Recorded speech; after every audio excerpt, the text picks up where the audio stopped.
Today's prayer is going to be read by my beautiful daughter, Sarah. Please pray with us.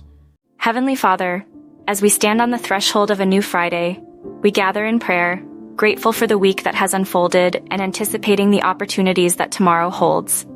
We thank you for the gift of life and the chance to seek your guidance, blessings, and unity on this day. Lord, as we step into Friday, we seek your divine guidance. Illuminate our paths with the light of your wisdom, helping us make decisions that align with your perfect will.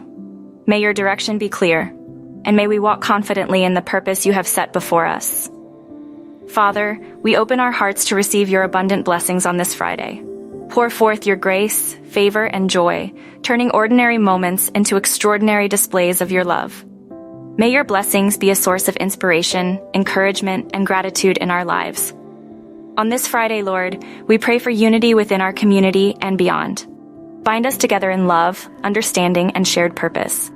Let our interactions be marked by kindness, empathy, and a collective commitment to uplifting one another. In moments of challenge, grant us strength, O Lord. May we face the trials of Friday with resilience, knowing that your presence is our fortress. Strengthen our faith, deepen our trust, and empower us to overcome obstacles with unwavering confidence in your grace. As we journey through Friday, may a spirit of gratitude fill our hearts. Help us recognize and appreciate the blessings, large and small, that grace our lives each day. May a thankful heart be a constant companion on this Friday. Lord, we surrender this Friday into your loving hands. May it be a day filled with your guidance, blessings, unity, strength, and gratitude. Guide us, bless us, and let your peace reign in our hearts. In Jesus' name we pray. Amen.